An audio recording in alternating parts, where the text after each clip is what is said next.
And welcome back to White Claw Wednesdays, episode 102.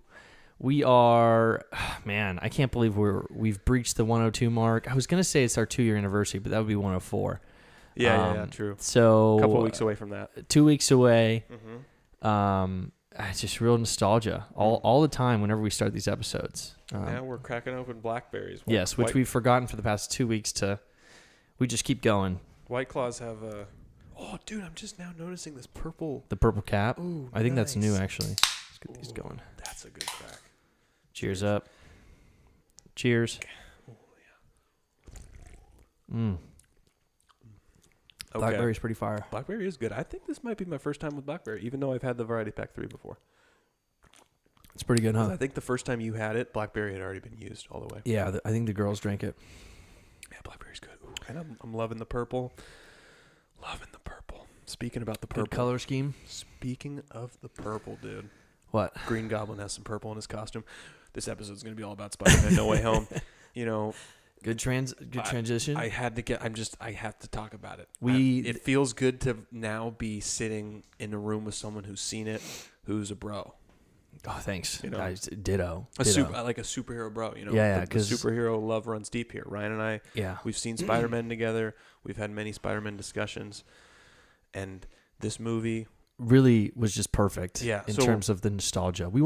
So we're gonna spoil everything. Yeah, absolutely. So if you're listening and you haven't seen it and you want to have a organic experience, stop listening. Come back after you've seen it. Or if you don't care, or if listen you don't care, to just it and then get hyped. Yeah, get hyped. Or just if you don't even want to see the movie, we're probably gonna go into so much detail right now that if you listen to this, you'll basically see the movie through our words. It would be good if you haven't seen the previous movies though, like the previous Spider-Man. I think that we'll go in depth of all that stuff too. So. I mean, starting at the beginning of the movie, I just want to say I love when a movie is able to quickly recap the last movie, and also I love a sequel that immediately follows up its predecessor because that's rare. A lot of the time, sequels there's like in between time passes or whatever. You start at a different point, but when a sequel picks up right where the last movie ended off, that's very cool, and that's exactly what we get. We get the Quentin Beck, news broadcast, and we get, Jake Gyllenhaal's face pops up on the screen for one last time. He's like, Peter Parker is Spider-Man. Yeah. And then you cut to, Peter in the costume, and he's like, oh, and he, drops the F-bomb, but the New York horns blanket out, Yeah. And then, boom, you're just right into the action. And from there, I felt like it was 2.5 hours, and I never thought that it dragged. I love when a movie is once you get the 2.5 to 3 hour range, you're in the long movie. Yeah. And when you watch a movie that's in that length and it doesn't feel like that length, that's how you know it's a good movie. Wait, how long was it? I don't even know. 2.5, 2 hours 28. 2.5 to be exact, hours. Yeah. Yeah, I thought the beginning was really great. I definitely think that immediately what stood out to me was just the speed at which they were trying to tell the story, which really made sense to me because I know all the backstory. I've watched pretty much everything, exactly. And I can name the characters. Like Amanda was like, who's that? I did forget the lizard villain's name though. Oh, Dr. Connors. But what's the lizard? Connors. The lizard. Yeah, that's the lizard, Dr. Kirk Connors. Literally, there's no name for the lizard. It's just the lizard. The lizard. That's okay. That's what I said. I was like, I think it's the lizard, but no way. Yeah, it's just the lizard. Yeah. Wow. See, that's the great thing about a character like Spider-Man. He's got a rich villain history. He's been around for long enough. When you have a character that's been around for long enough, sometimes the names are like, there's no way that's his name. Yeah. And it's just one of those things. They were the first one to get there. They were the first one to say, hey, let's take a lizard and make it into a giant humanoid, and that would be scary as heck. And let's just call it the lizard, because lizard is actually a really cool animal name species to begin with. It is, yeah. So just the lizard. But I get what you mean. You're like, wait. It can't be that easy. I know, yeah. It's like not right on the top of my head. But yeah. And that was a great thing I thought about the movie, too, is that every villain they brought back, they got the actor who played the villain in the original movie to play it. And I was like, that's sweet. Yeah. I was a little doubtful at first with Sandman, because Sandman he's in sand form up until they cure him. Like he doesn't get maybe 30 seconds of screen time as the actual person. Yeah, with it, like Thomas Hayden Church, the actor, his actual face. But in fact, I don't think he says a word. No, I think he says one thing to like to Toby's Peter. I don't think Because so. remember Toby's Peter's drowning in the sand. He's drowning in the sand, and then he gets the device thrown to him, and he catches it and turns it on. And, Yeah. I'm pretty sure they have a moment. I think maybe they do, but from my memory, he's just like all flabbergasted, I guess is the word. And he's like, whoa, and it's like the sigh of relief. You know what? And then Tobey Maguire says, we're going to get you home, or we're going to get you home. And then he doesn't appear again until the very, very end, and when they're all getting checked back. And you see him disappearing. And he has the best moment. I don't know why, but why? Everyone else kind of goes peacefully, but he goes, and then he disappears. Did you notice that? Dude, okay. He's peeking out of the crown of the Statue of Liberty. I think there might have been one. Maybe Thomas Hayden Church was the one who didn't return. Who's that? He's the one who plays Sandman. Because now that I'm thinking about it, he's in 2 shots in human form. And beyond that, he's always in sand form. Yeah, but he voice acted then, didn't he? Could you get an impressionist? You probably could. I feel like you probably could. Because with Red Skull... Someone should check the credits. You know Red Skull in Avengers Endgame, who's guarding the Soul Stone. They did an impressionist for that? Yeah, that's not... That's, Hugo Weaving. Yeah. He was very... not happy with his experience on First Avenger. Oh, really? Maybe it had something to do with the 10 hours or whatever he sat for makeup. But he didn't want to return for the characters, so they hired... They CGI'd? They CGI'd him, and then they hired a celebrity impressionist, a pretty famous one, actually, to do the Hugo Weaving. So I don't know if Thomas Hayden Church's voice is, recognizable enough to be able to but I bet you could, because the only reason why I have this theory without checking the cast is because of the 2 shots where he's in human form. The first moment where he's like, oh, Peter's like, we're gonna get you home or whatever. That's like the quick. That's when you see him. I'm not 100% sure if that was just reused footage from Spider-Man 3, but I am 99% sure that how you said he had the funniest disappearing. Yeah, he did. Because he checked over really quick. That's a shot from Spider-Man 3. I think I remember that shot too. There were 2 moments of not perfection in the movie, as much as I hate to say from a movie that I considered perfect. Yeah. There were 2 moments, and one of the 2 moments was when I was like, oh, that's a shot from Spider-Man 3. I immediately knew it. And then the other moment was where Green Goblin first starts fighting Spider-Man in the apartment, in Happy's apartment, and they're throwing each other through the building, they're going through the classic. When the fight first starts, there's a moment where I think he grabs Peter by the leg and he swings him out of a window, and it's a slow motion shot, and there was just a second where I only saw a video game with CGI figures. That was the only moment where I was those were the 2 moments where I completely was removed from the movie and was just oh, that's what they did there. Nice. But besides, that's pretty good when you have everything pretty much CGI in a movie. Yeah. To only have 2 moments of be okay, that's obviously not what you would have wanted. This movie really reminded me of how great of a villain Green Goblin is. Yes. Oh my God. He is so prime.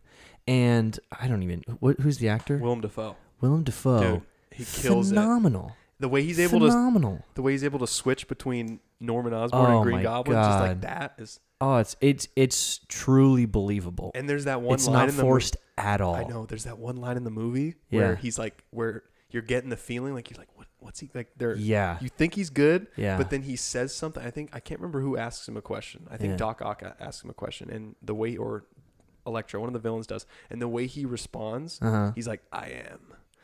It's just so you can kind of hear the Green Goblin slip out. I was there he is, and he's coming back. It's dude, I recognized it right when he got put in that little magical cage. When I forget who did it actually. Who zapped him? It was Doctor Strange. It was Doctor Strange did because Peter's wait, no, he's good, and then he does it to him, and then Peter and Doctor Strange have that battle thing, which was epic. Oh, that was incredible. Then they come back and he's like, well, Peter, I'm a doctor. I can help you. And I was getting some fishy vibes. I was I don't know what's going on here. Yeah. And I don't know if it was that point or I guess it's up to interpretation, but basically the Green Goblin had taken over up until that point, Or from that point on, rather. See, that's the great thing about that character is that I really think once in Spider-Man first one, once he gets the Green Goblin serum in him, and he, murders his lab assistant. Yeah. From that point on, the Goblin is always in control. It's just a matter of sometimes Norman can like make himself think like, oh, I'm back, I'm good. Peek out, yeah. Like I can act normal, but in reality, it's just still the Goblin pulling the strings and being like, okay, right now it benefits us to act normal. One reservation, I guess there's maybe there's a couple things, but one thing that I really wished that they did was they never had him like bleeding or beaten up at all. Like even when they were fighting in the hallway, which was an epic scene between Spider-Man and Green Goblin. This was at the apartment, the hallway. You're saying Green Goblin never showed damage? He never showed damage, and I get that he's like super, Green Goblin's like, it's like a super serum type thing, right? He was imitating the Captain America formula. Right. So I get that, but I don't know. Like when he was getting punched in the hallway, like Spider-Man's kind of like on top of him, and he's just whacking him like this, which was totally epic. Yeah, yeah. And they're also in that same position in the final battle when they land on Cap's shield after it falls off the Statue of Liberty. Which, man, that's incredible too. But yeah. So in that hallway scene where he's just whacking him, and you slowly see the Green Goblin start to like hysterically laugh. I would have loved to see some like damage on his face and stuff. I would have really appreciated that, but I whatever, And the other thing is the end scene. I didn't think that they gave the Green Goblin, I guess William Dafoe, but it's funny. His real name is William. He just shortened it for Hollywood, and to be like more unique. I don't think they gave his character like just enough time or a scene to like capture what had happened to him after he gets quote unquote healed. It's like he gets healed and he's like, what have I done? Yeah, and then it was just like that was it. Like we're moving on. Yeah, we're moving on. Yeah, I don't know. To me, I was like waiting for something more in depth, something a little deeper than that. And then he has the moment with I guess Spider-Man 1, whatever, Tobey Maguire. Yeah, Tobey Maguire Spider-Man. Yeah. So I don't know. Those are the only two things that I was upset about with the Green Goblin. But honestly, I mean, it really made me just appreciate how great of a villain the Green Goblin is and how great William Dafoe plays it. I mean, he's absolutely phenomenal. Yeah, he was definitely. He had that laugh back, and then I really liked him. Killing Aunt May. I thought that was very. The symbolism in this movie was off the charts. Yeah. And did you notice the similarities between the way he attacked the Aunt May from Spider-Man 1 and the way he attacked the Aunt May in this movie? It was like, with the swooping in and throwing the bomb. Yep. Yeah. Yeah, and just the way that she obviously died with the cruiser or whatever hitting her as he got hit in the previous, or I guess the other Spider-Man universe. She takes two hits, like that because the bomb blows up and then she also gets hit by the glider, right? She gets. That's right. Because there's two different wallops on Aunt May that kill her. I can't remember the second one. I just remember the first. I just remember the bomb blowing up and the bomb blows off. There's some debris that she gets hit by, I think. The bomb goes off. Then she's on the ground. She gets up and she grabs something like hanging down from the roof. Oh, and she tries to like fight off Green Goblin. And that's when you see the cruiser in the back like hovering over and then it hitting her. So there's two things. And it was. I didn't think they could get me with another great power comes great responsibility speech, but they Neither did I. They did. It's just perfect, It man. hit me, and I was like, because I knew she was going to say it. I knew where we were going, and I was expecting to like feel the emotion of an eye roll, but I got the complete opposite emotion. I went back to Uncle Ben in the car. I got full nostalgia, really. And then she dies, and I was like, and something I was like, damn, they kept the Uncle Ben death off screen so they could redo it in a new way with Aunt May, and it was. Do you think they had been planning that since? Oh yeah, you think so? I like to think so. Yeah, the only thing that makes me think they planned that is the fact that they didn't include an Uncle Ben death scene to begin with.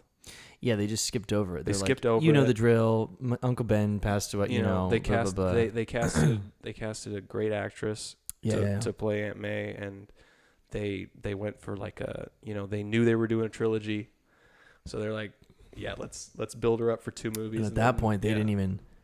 well, I mean, if they knew they were doing the trilogy, then they knew that they were doing the multiverse. You Exactly. know? Like that's what's incredible about these creative people, director, whatever, manager, writers, is they've planned out years and years in advance these stories, and they also have to make adjustments on the fly as well. Oh yeah, for sure. You know. Absolutely. Yeah, I mean, just with like Black Panther and stuff like that. I mean, it's incredible, honestly. Like, it's just super I admire them so much. And I mean, writing it's just not my forte, and I can't imagine creative writing like that. Yeah. I mean, obviously, they kind of have a blueprint with the comics and stuff, but I mean, they just continue to blow it out of the park for me. And especially with Spider-Man, I mean, it's just phenomenal. Yeah, I think that Doc Ock was also in a similar light as Green Goblin in terms of, I mean, he wasn't the main villain, but he kind of had a similar arc in that he also had this thing that was making him evil that they needed to get rid of. And once they put I just loved seeing Alfred Molina shift from evil Doc Ock to back to like good guy. And yeah. And he has that moment with Toby's. He's like, "You're all grown up." Yeah, he's like, yeah. And oh man, dude. There were so many moments in that movie where the tears were just flowing for me. Yeah. Did you cry at it? You know what got me going? What? Is when MJ was falling, and they recreated the because Tom Holland goes for her, and then he gets hit by Green Goblin. Yeah. And then Andrew's it's like his redemption. And you know what the great thing was is that he catches her first. Yeah. He didn't go for he catches her and then he webs. And dude, honestly, if there's some, I wish they could. I wish there was an award at the Oscars for one scene, like best actor just one scene. Because dude, when Zendaya, like MJ, when she reacts to getting saved, she's like, "Oh my god, like you saved me!" Like she has she's like so like exhilarated. It's like a rush. Like, oh my god. But he, in that moment, he just immediately like starts to cry, and I was just like, "Oh my god!" I felt that. Dude, it just hits home, man. Dude, and that's what I really loved about this movie. Is originally, it's not that I wasn't excited about bringing the other Spider-Man back, but I didn't see the potential. You were like, how could they do that? Like, how could they make that work? How could they do that? Yeah. Exactly. And it's not that I didn't think they could. I didn't. Again, I don't have this creative mind, and I really just think that they wrapped it in just such a perfect bow with things like that. Yeah. And the other scene with Tobey Maguire where he catches the shield. The glider from Tom Holland Spider-Man. Yeah. And it just brings back, nostalgia from him doing the same thing with Green Goblin. Right, exactly. Yeah. And man, it made my mind spin. There was like times where I was just like gripping Amanda's thigh, and she's like, "What? Like, what are you doing?" I was just like, "You don't understand right now." Yeah, like, oh man, I got my tears came the hardest when Tobey Maguire stepped out of the portal. Oh, really? That was like, I don't know, it was just something about seeing him again. Because really, the only movie I've ever seen him like in theaters as a Spider-Man, like that's just like I didn't. Oh, Great Gatsby. Yeah, but I didn't see that in the movie theater. You didn't? No. Okay. So I was just like, there's something about seeing Tobey Maguire in a movie theater again and having it be Spider-Man again that just, like the last time that happened, I was 9 years old. Yeah. So it's just like having that again. I was just like, oh my god, it was just. I've never had that like euphoria in a movie. It was amazing. And then also when Tom Holland's Peter, when the movie's wrapping up and you're seeing him like move on to the next stages of his life, and he walks into the apartment. Dude, that apartment is basically identical as Toby's apartment. I don't know if you noticed that. I didn't notice that. Next time you watch the very end when he walks in the apartment by himself. I didn't know that. I'm not gonna lie to you. Packed theater. And as soon as he opens that door and I see the apartment, sometimes like when you're sobbing or you're really emotional, your voice will kind of like you'll do like a gasp, well, that's exactly what happened to me. Is I see the apartment and I do it, I gasp and I just start weeping. But it was so funny. Everyone because around you's like, what in the world? That's exactly what happened. Dude, I gotta tell you about the people that are around me. It didn't hit anybody else Except for the you. theater was completely silent in that moment. Yeah. Except me doing the, and then I started sobbing. And it was just something. Wow. I don't know why it was, because I don't know, something about it made it, like I knew in the moment of seeing it and in my reaction that something about being the only one who realized the reference in a movie full of people made it even more emotional. Absolutely. Because it was kind of like because all the other moments that I was, crying out or feeling emotional, there were a bunch of other people, making noises and reacting and doing the same thing. But it was just like that specific moment, like it was like it only connected with me, and I was just that like, is incredible. that was you spotted that. Oh, yeah. But now that you say that, I think I do almost recognize that same setup. You go back, you'll immediately know. Yeah. One thing that I even said this beforehand too. Yeah. I was like, I'm really worried about the whole, or I wasn't worried. I was more waiting to see how they did the whole relationship thing this round. This time around. Yeah. So much better, man. Right? So much better. Like miles and miles ahead. In fact, I honestly wish there was a little more of it because they had, they obviously had the Ned and then MJ, and it was like anytime they were having a moment, Ned was like right there, and I was like, can they just like get some alone time? Like I was really hoping for that. But I mean, it played out fine. But that's just I only wish that they had more moments, I guess. But did you notice that when they did have their moments, there was no more like no awkwardness, no more high school. Exactly. But do you remember vibe, what I mentioned? How the second one ends with her finding out. The second one ends with them have already been together for like a quarter of the movie, though, right? Yeah, but doesn't she find out he's Spider-Man at the end of the second one? No. She finds out. Does she find out at the end of the first one? No. She finds out in the second one. She finds out in the second one. But I don't think it's like the end. Okay. What I'm thinking is when they're on the bridge and they finally kiss for the first time. Okay, yeah. Because she had known at that point, right? I think so. But it was the combination in the second one. Like they cleared up the whole awkwardness with the fact that everybody finds out he's Spider-Man, and then she finds out he's Spider-Man, and then everybody finds out he's Spider-Man. Finds out, yeah. So there's no more of that weird thing that's making the relationship, rocky and awkward. So that's what you see in the third one, is that now that the stakes are at their highest point, it's like when they get their moments, it's all just chemistry and romance. It was really great. And you notice that every single Spider-Man has ended up dating their MJ or Gwen Stacy, but has ended up like the actors. Wait, always Toby dated Kristen Dunst? Yeah, they dated. Yeah. Oh my God, Amanda asked me this the other day, and I said no. Yeah, they dated. Wow. Yeah. It's cool. It's like one of those roles where if you take it, you're gonna meet someone. Spider-Man, totally not gonna be single. Wow, that's great. Yeah, that's funny. Yeah, I thought they did a great job at it.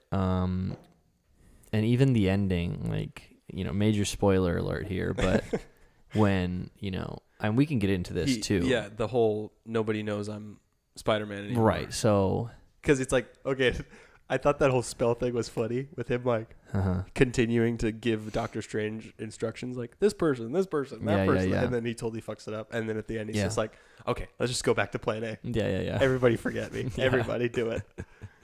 Because that's what I liked about that, kind of the message of the movie. I just realized now that I'm saying it out loud, is that it's sort of like the when you want something and you get like the opportunity to get it, don't try to customize it. You know what I'm saying? Like don't bite the hand that feeds you is in a way sort of like Doctor Strange has given him this golden ticket of, I can do this for you, but unfortunately it's everybody. Right. And then Peter's like, no. But not this person. This person. So he gets happy. Yeah, he gets greedy. He gets greedy and he fucks the whole thing up. And then he realizes what his greed does, and he's like, okay, can't be greedy anymore. I gotta do it. Yeah. I also thought it was strange that, and that's the ultimate decision. I will always be Spider-Man, kind of. And I thought it was strange that Doctor Strange. I thought it was strange that he didn't really think it was a big deal in the first time, but the second time around, it was like, but we love you. Like, that means that everyone would forget, Like, he says something like that. Well, I think what it was is that Doctor Strange went on his own journey with Peter in that movie, in terms of character. True. And you kind of get that with the whole, call me Steven. And then he says it and he's like, it still feels strange. Yeah. Or whatever. Yeah.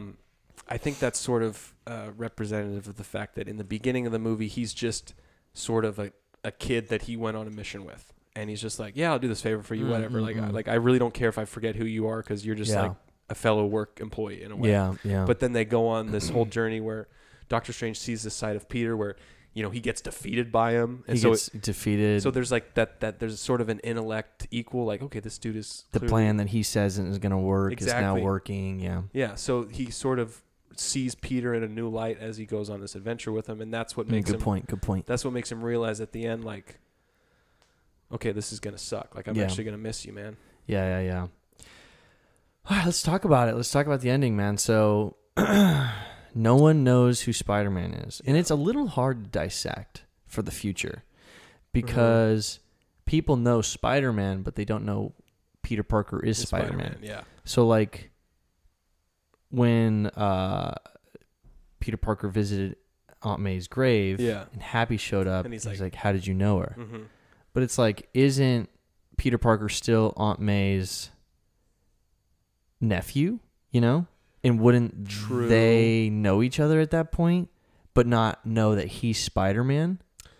You get what I'm saying? I do, but here's what magic So, like, does. just nobody knows who Peter Parker is. Okay, yeah. So imagine you have... I bet there's like a cousin you have, or a family member you have that I have never met, or you've never told me about, never mentioned in any way. Sure. So that's kind of the way I see it. Is that's what happened to Peter in a way? Because like Happy dated Aunt May. Yeah. He could have dated her and like never been introduced to a nephew. Okay. Or just had, or in the magic sense, had all the memories that he had spent with Peter just completely wiped away. And I think that's what it is. Which is what it is. But I'm saying it's believable in a non-magic sense to think about having not knowing someone.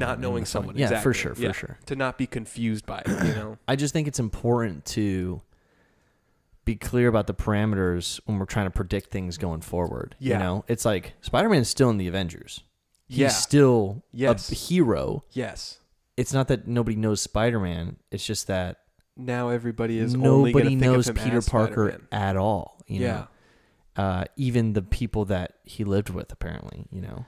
Because like the only reason I'm trying to hash this out is because I'm a little confused about it. But I am also confused about where we stand. Because as much as I love this movie, it confuses me. Happy didn't know Peter Parker, right? Even kids at school don't know who Peter Parker is, right?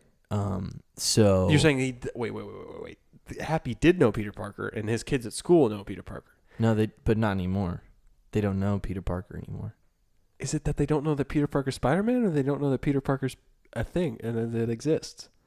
Well, because now MJ didn't know who he was. MJ didn't know who he was at all. She didn't know who he was at all. And they go to the same school.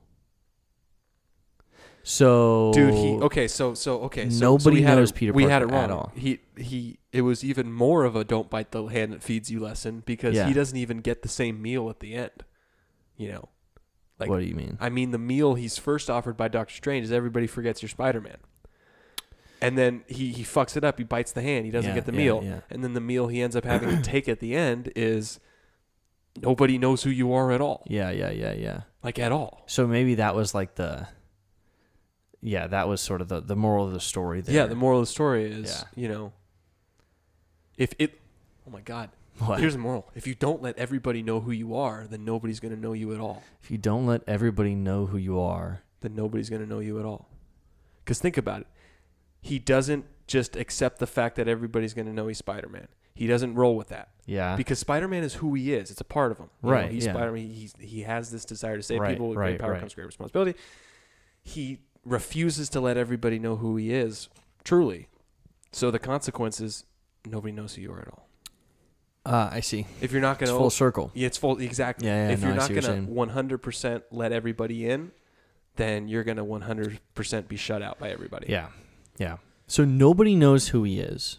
It's just a weird scenario because somehow Happy doesn't know him. And he obviously has belongings because he brings a couple boxes to his new apartment. So I'm thinking that somehow he goes into Aunt May's apartment. Yeah. Who, if she was alive, wouldn't even know who he was, even though he lived with her. But now we're getting. But she's dead. But she's dead. But though. she's so passed. he can just slip into her. So we slip into this weird, and if you think limbo about it, zone. they quickly moved out of Aunt May's apartment and into Happy's security apartment. Yeah. So after the whole brick through the window. Speaking of the brick through the window, did you watch Daredevil on Netflix? I did, yeah. Okay, so you were like, of fuck course, yeah, that of was course. so. And the way he catches that brick, yeah. He's like, how did you do that? He's like, I'm a good lawyer. I'm a good lawyer. that was so good. Sick. I can't wait for his rise in the MCU. Oh, yeah, and it felt really good to like finally get some movie because we had confirmation in those Netflix shows that they were attached to the movies. Yeah. References to Battle in New York and stuff. But it was nice to see a character from the show into a movie. Absolutely. Like, and if you're going to bring anyone in from the TV shows, Daredevil, 100%. Oh, yeah.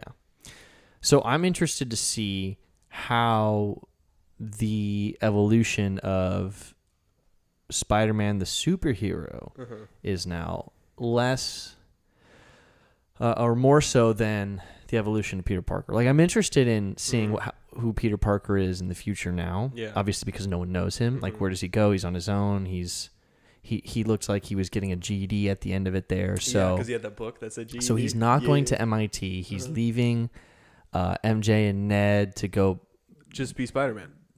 Yeah, he's basically letting them do their thing at MIT, even though he promised to go get them. Yeah, which is what's so awesome about that moment when he walks in the apartment. Yeah. Is that it's almost like he's stepping into the shoes of the original Spider-Man, and that he's just on his own. Yep. A solo act, living alone in a shitty apartment, making his own suit. Dude, that last suit. Sick. Oh my god, that glimmer. Yeah, oh, the bright blue. The bright blue was so classic.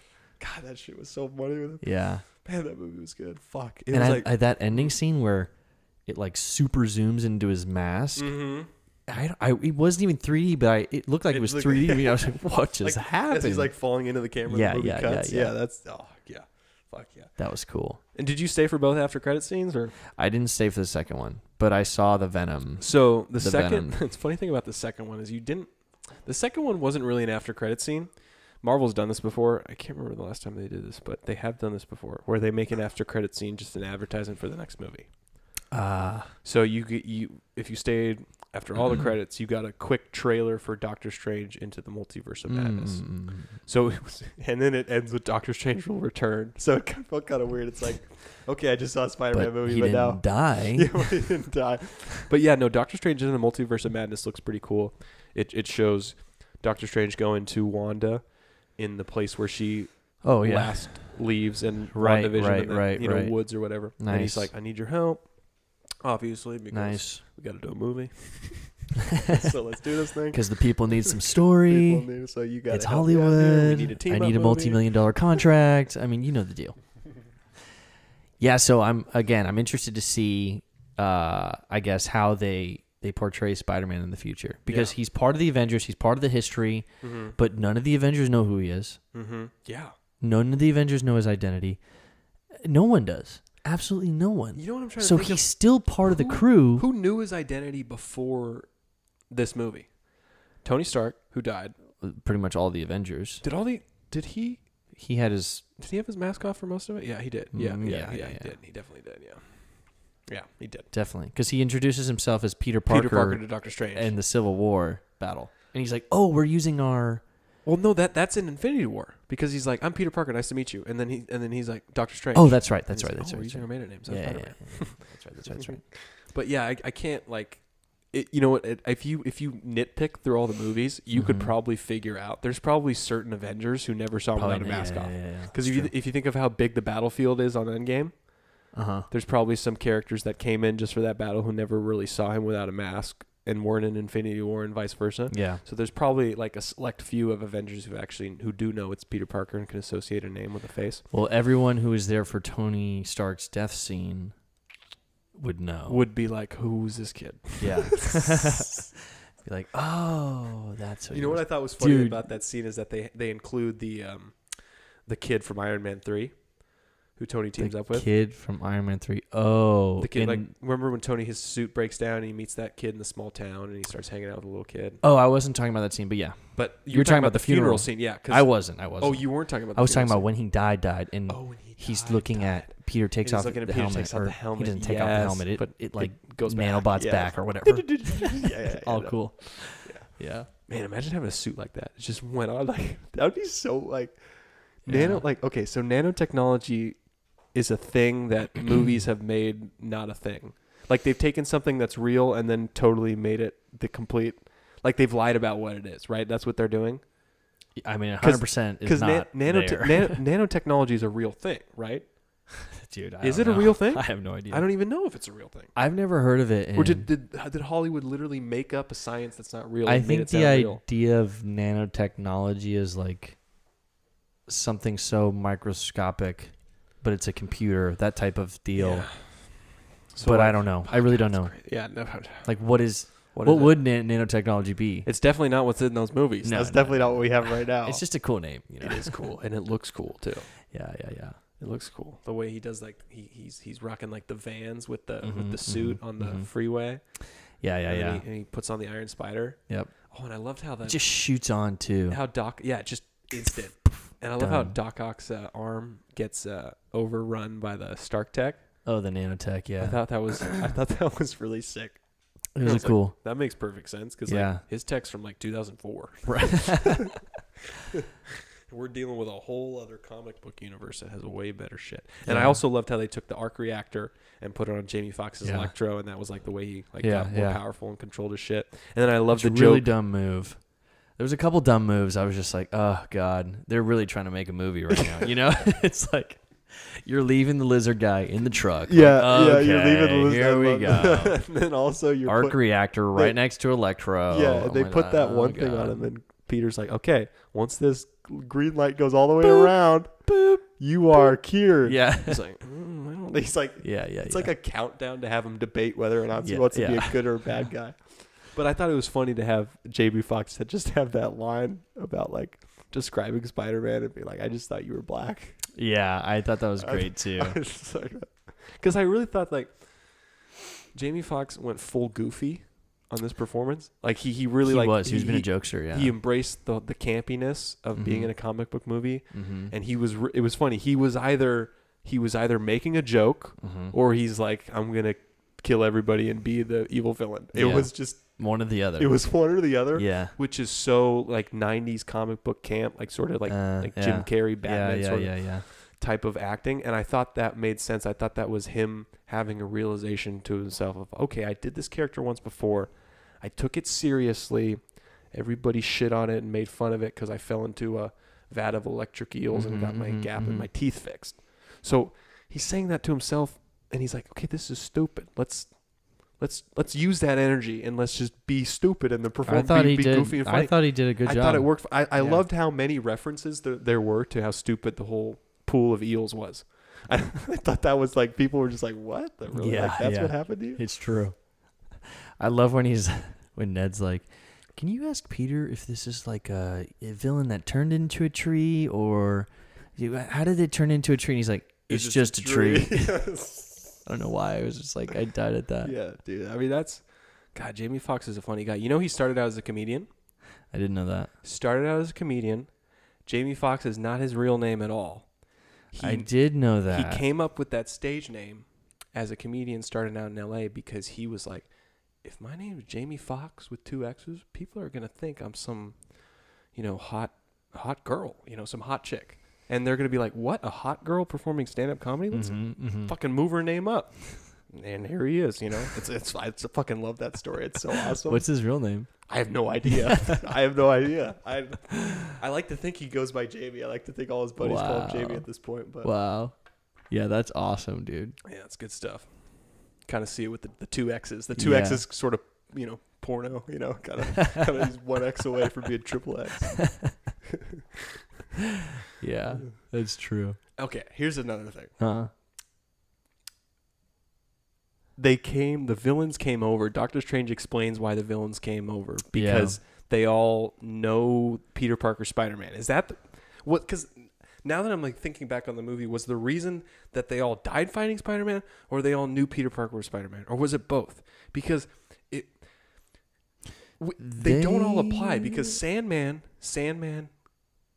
it goes buddy with Peter at the end of Spider-Man 3. He floats off in a moment. Yeah.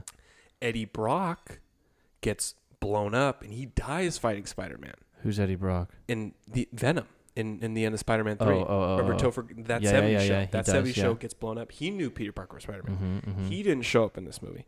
And then you have the Lizard. Well, he did actually.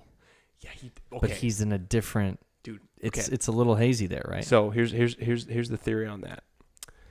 The symbiotes have a hive mind. So you have this alien symbiote, and it has the mental memories of all its siblings across all the universes. Okay, yeah. So the theory that I heard on YouTube from You're talking about the end credit scene at this point. Yeah, okay. Tom Hardy in the end credit scene as Venom. Because the way Venom Let There Be Carnage, which was the Venom sequel that came out in October. Yeah, I didn't see it. It included an end credit scene that had Tom Hardy vacationing in Mexico. And then Venom is explaining him like, oh, like, man, if I like, you know, basically gave you all the information that I have in my like hive mind. He's like explaining like the symbiote, like we travel across universes and galaxies and we have memories that would just blow your puny human mind out of, you know, space or whatever. And then he's explaining that to Tom Hardy, and then suddenly like the world starts shaking, and then everything like there's like this white light comes over, and then suddenly someone walks into the room, the hotel room in Mexico, and it's like some fat dude in like swim trunks. He's like, why the hell are you in my room? Basically implying that they just did the multiverse shift and they're now in the MCU. Yeah. So the end credits of Venom 2 put them in the MCU, and then the end credits of Spider-Man No Way Home took them out of the MCU, because that's now they're in the MCU in that bar at the end of No Way Home. Right. And so I think what happened is the fact that you have, you know, the Eddie Brock from Spider-Man 3 dying in that explosion. But you have in another universe. It's a different universe. Yeah. But that symbiote is connected to the other symbiote. So he has the memory of another Eddie Brock he possessed finding out that Peter Parker's Spider-Man. But how does that... Oh, that's how you get him in the universe. That's like, because it's all one... It's like a hive mind. Yeah, so every single symbiote, even the one in like Tobey Maguire's universe and the one in Tom Hardy's universe, both symbiotes are connected. Well, but I don't know if that matters because there's no other way that he could be transferred to that universe, to the MCU, because Tom Hardy's Venom doesn't even have Spider-Man in his world. So the only way that it would I get what you're saying. The only way it would make sense for him to get, you know, zapped in the MCU is for Venom to be connected to the Venom that we've already seen. I get what you're saying. I was going to say that other villains had died and came over, but totally different. Yeah. I get what you're saying. So I think it was strictly based on they knew Peter Parker was Spider-Man because the Lizard and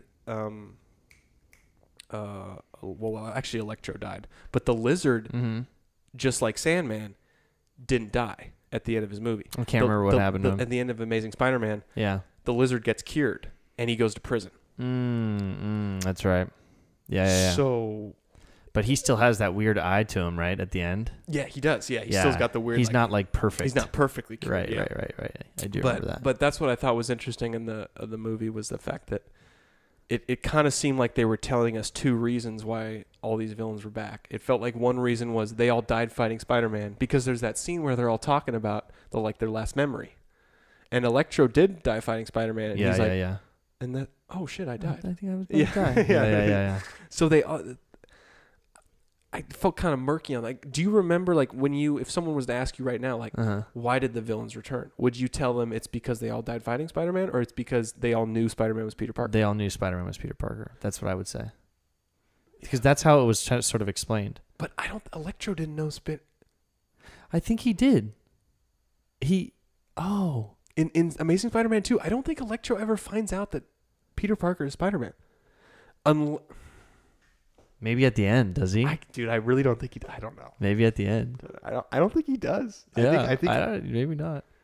Maybe it doesn't matter. Maybe as long as people know Spider-Man and they have a vendetta against him. But that would be a lot of freaking villains, you know? Yeah, that would be. Man, I don't know.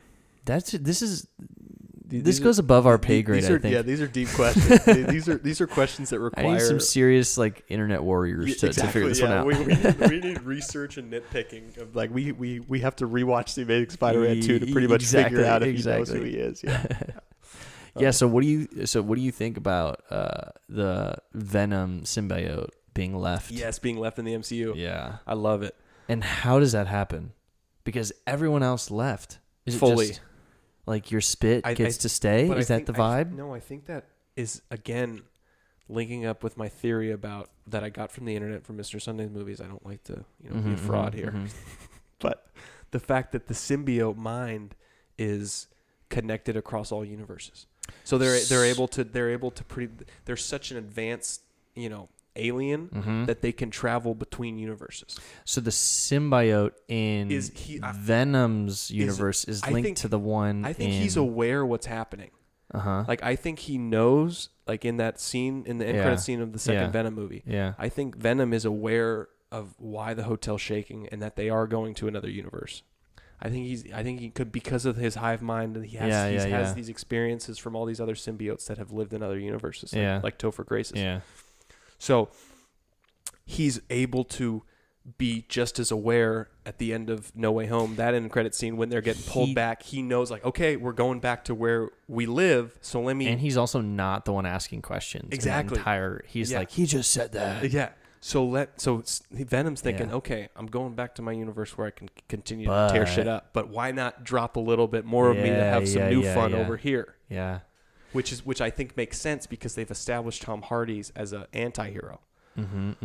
Who Tom Hardy's Eddie Brock is good enough to where he fights against the symbiote and wants to do good, but the symbiote still is evil at its core, so it knows, like, okay, I'm going back to being an anti-hero here. Right. Let me drop off a little bit of my brain here so I can go all evil and kill Spider-Man. Yeah, and I mean, they must, if you're really playing the part of like the symbiote, or they're like diving into the character, like it must want to like expand, right? Yeah. It must want to like... And think about it like, it has a memory where it died back in Tobey Maguire's universe. Yeah. And it's like, okay, like I'm not trying to go back there. I already got my ass kicked there. But it finds out about this new Spider-Man, and it's like, oh shit, there's a new I could kick his ass. So let me leave a little bit of myself here, so to do some damage. So I can see them casting a new Eddie Brock and having him be like, pure evil, like the Topher Grace was in Spider-Man 3, and then that's a villain for Tom Holland to fight. What if they cast Tom Hardy and he does both the anti-hero and the actual villain? Like, how sick would that be? That would be cool. So you're saying they like, literally he's a multi-universe actor, quote unquote. Okay. He's like the Venom in 2 universes. Oh, so they just say fuck it, and they just say let's make him evil too. Dude, as much as I love Tom Hardy, I'd be so down. He'd be a one movie. Yeah, no, he'd be defeated, but it would be really cool to see Tom Hardy play both versions of Venom. Right. And I bet he would be so down. And I think that would give the Venom for Sony more steam as well. Yeah, dude. People might get tired of it, but they might watch the MCU one because, like me, I haven't seen any of the Venoms.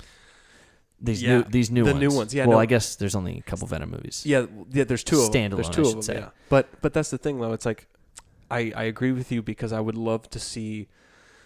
I mean, the design they have for Venom in the Tom Hardy movies, it's pretty cool looking. Like, it's really creepy. The teeth, the tongue, the size, just the buffness of him. It's really, like, it's very comic accurate. I gotta watch it. I'm gonna watch it. It's cool, and it's also just a great Tom Hardy. Who plays Carnage? Woody Harrelson. Nice, nice. Yeah. Pretty funny stuff. What is Carnage? Carnage is a serial killer. Cletus Cassidy, who is basically as evil as you can get in terms of he's a serial killer who he kills because he loves to cause pain and take life. Is it another symbiote? He gets infected by a different symbiote, which is a different one, which is not. Yeah, it's a red one. It's a red goo instead of the black goo. There's different goos. I see. But is Carnage also a multi-universal? Yeah, same. Oh yeah. Got you. Carnage is... I mean, there's versions of those symbiote characters that are just ridiculously powerful. There's also a white Carnage, right? Yeah, or white. There's a Venom. There's a white Venom that's like basically indestructible or something like, or can like telepathically kill. I was watching a TikTok about the different versions of Venom, and oh my god, there's some strong ones. Yeah, but basically Carnage is sort of like, you know, just like Venom, but just a little more nasty. Like a little more psychotic. A little more type of deal. a little more out of control. You know, like gotcha. Like Venom can, you know, like with Tom Hardy's, there's versions of Eddie Brock who are able to, you know, calm down Venom and, you know, have a conversation with him and get him to reach an agreement. But Carnage is full evil. So when he mixes with, you know, the serial killer Cletus Cassidy, it's like it's done. It's done, dude. It's wow. It's one of the best, arguably one of the most violent and scariest villains in Marvel comics, I would say. Wow. So did you see this recent Venom movie? I actually didn't. I just watched the end credit scene. Try to figure out what the fuck that No Way Home end credit scene was. Nice. Yeah. Nice. Yeah, but I definitely will see it at some point. Yeah, I want to watch them both as well. I plan on it. But so yeah, next Spider-Man film. I think Spider-Man Venom. Maybe they're doing maybe they're gonna do a standalone Venom. Nah, they wouldn't do that. I don't think they would do that. I don't think Sony would sign off on that. Yeah, no. Sony's not gonna want MCU to just do their own stand. But I can see them doing Venom as a villain in you know the next one or two Spider-Man movies maybe. Mm-hmm. If it's not the first one, maybe the next one. But dude, Morbius. Have you seen the trailer for Morbius with Jared Leto? I saw it in the theaters. Okay, so Marvel. I never heard of it. Now, you know, it's not the flex or anything, but you know, I used to watch the Spider-Man cartoon as a kid. Oh, okay, nice. And that was like on every Saturday morning or whatever. Don't even remember the channel or anything. I just remember Spider-Man cartoon as a little toddler. Morbius was one of the best villains in that cartoon series. He's the like a lot of Spider-Man villains, he's a doctor/scientist who is trying to better himself.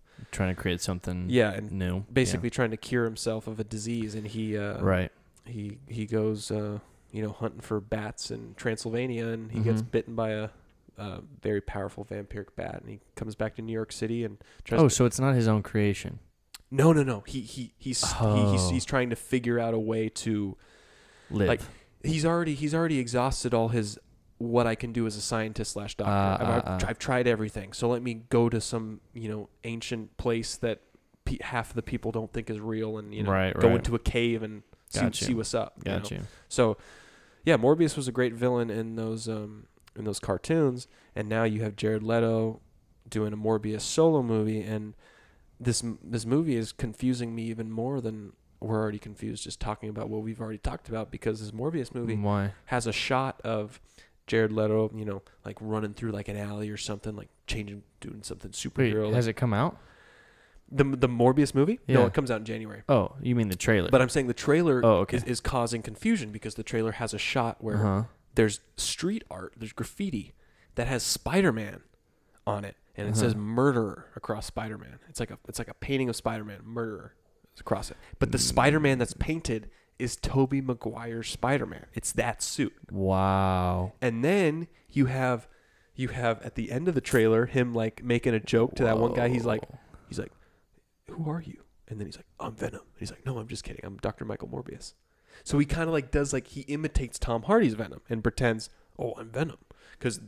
And then that doesn't make any sense though, bro. Because get ready to get more confused. And then in the trailer, as well, there's a shot where you see Michael Keaton as the Vulture from No Way Home, Tom Holland's universe. What? He's in the trailer, and there's a shot where he looks at Jared Leto and he's like, "Michael Morbius, we're gonna have to talk," or something like that. So basically, this Morbius trailer has planted its seed in 3 different universes. Yeah. It's had a Tobey Maguire reference, it's had a Tom Hardy reference, and it's had a Tom Holland reference. And you know what? I don't know. It might be the most genius marketing move Sony's ever done, because I have to see the movie, because I gotta know what the fuck's going on. Like what, you know? So yeah, because Sony owns Morbius. And you'd think like, okay, so Sony did Venom, you know, a villain solo movie, and now they're doing Morbius, another Spider-Man villain solo movie. So you would think, okay, this is just going to continue in that universe. But then you have Michael Keaton and you have Tobey Maguire Spider-Man painted on a wall. Yeah. And these aren't subtle like blink if you miss it. If you watch the trailer, you'll see all three of these references. Like they and you'll make, be confused as fuck. yeah. They make it known. I really, now that I'm saying it out loud, it might be a marketing technique to get people to see it. Well, there's no way they could do that. I think legally, probably, right? I mean, like they like Marvel's got rights on all this stuff. You can't just throw that stuff in there without an agreement. You know? Yeah, no, it's calculated. So like they've there must be they're doing something. I don't know what it is, but they're doing something. So maybe the fact that Venom, like it could have been some like negotiation deal where like Marvel got to do, you know, Venom as a villain, and now Sony gets access to the multiverse or something like that. Like to put it in the realm of their stuff, but not involve them. I don't know, man. But that's kind of cool. When does it come out? Maybe it has to do something with the Multiverse of Madness. I think it's January. It comes out in January. Maybe it has something to do with the Multiverse of Madness then. Maybe. Dude, could be. I mean, could be during the same timeline, and who knows what happens in that movie, you know? I'm just a lot, you know? It's a lot. Yeah, it is. So I wanted to say this. I know it's kind of controversial, but this movie really cemented my opinion that Tobey Maguire is my least favorite Spider-Man. Damn. I know that hurts because he's your favorite. I know. I just, man. He's just not as cool to me, you know? He's a great Spider-Man. And, you know, it's like the first three films, it's like I would never want to get rid of them because they created so much, they created so many standards. Yeah. You know? Oh, yeah. So many moments, iconic moments. Like did you get ones that were repeated. Did you get an applause when Willem Dafoe said, "I'm somewhat of a scientist"?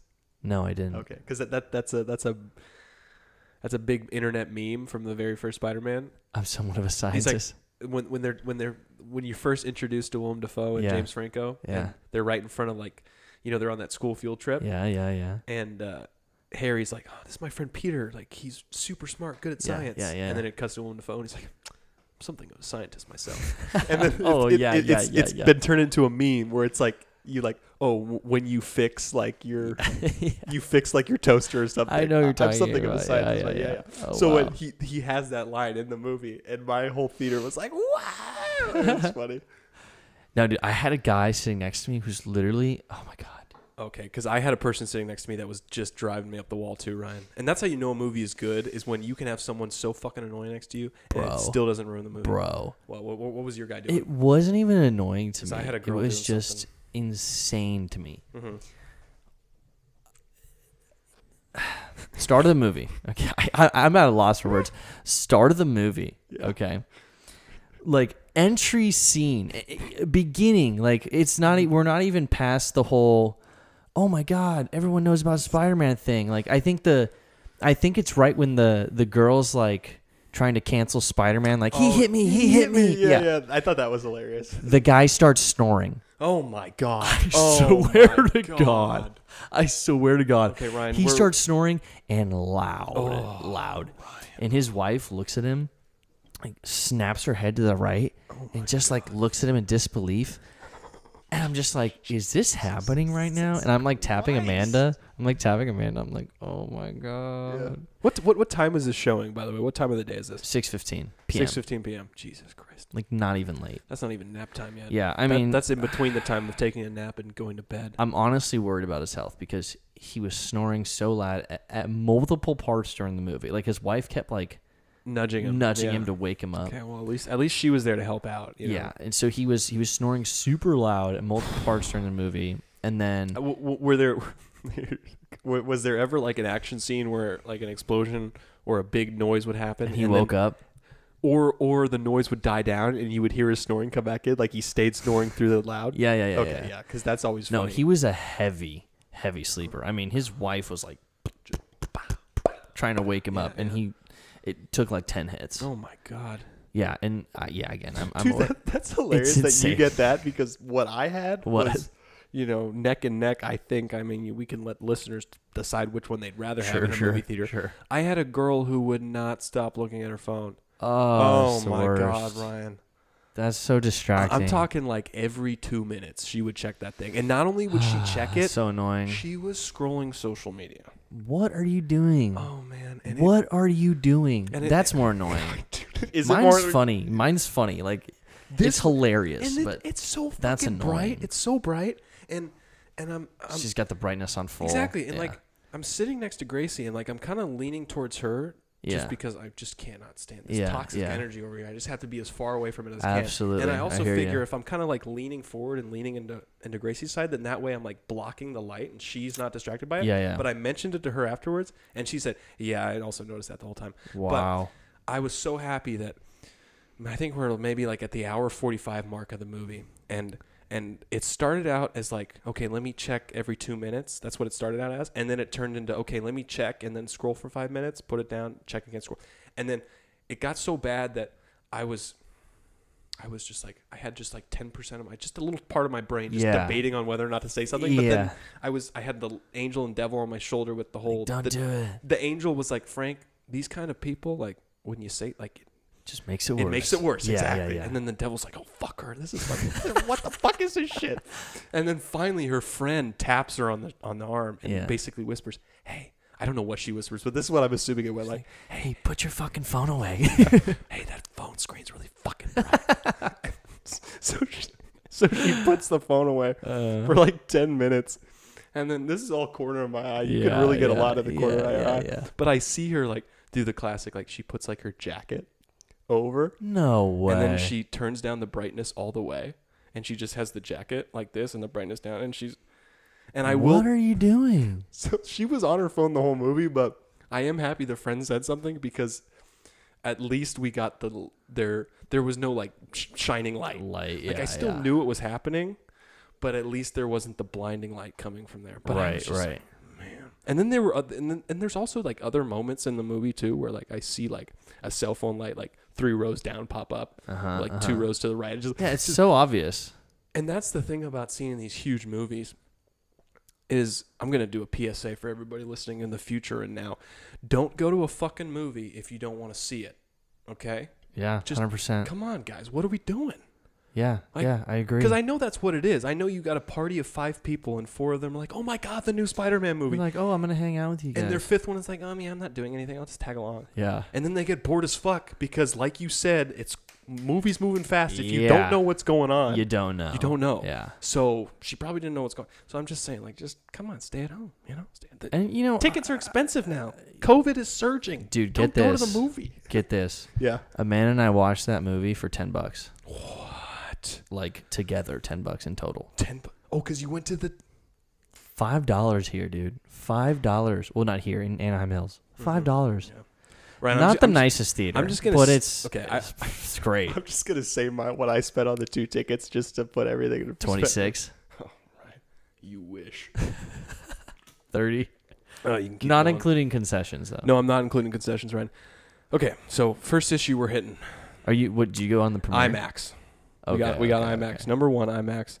Number 2, like a luxury Friday morning. So the like the day, like the actual release date, December 17th. We go Friday morning, and we don't have pre-sale tickets, so we're figuring, okay, they're probably all sold out. Let's just see if they're here. Yeah, and we see like 11:40 a.m. showing. We're like, and we click on it, and there's immediately 2 seats available. Yeah, and I'm so into like, okay, I need seats available. And you're doing it online. And no, this is like we walk into the movie theater. Oh, okay, good. And they have like the screens there because it's like it's like okay, so the Irvine Spectrum Center, like the mall, has a really fancy Regal Entertainment theater. Got you. So they got like the touch screens to buy your tickets, and I go up to it, the kiosks. Yeah, and I'm so like juiced about the fact that they have tickets, and then I'm like, quantity 2, I go to check out, and then I see IMAX. I'm like, oh shit, IMAX, nice. And then I look at the total at $45. $45. $45. Oh my God. $22.50 each ticket.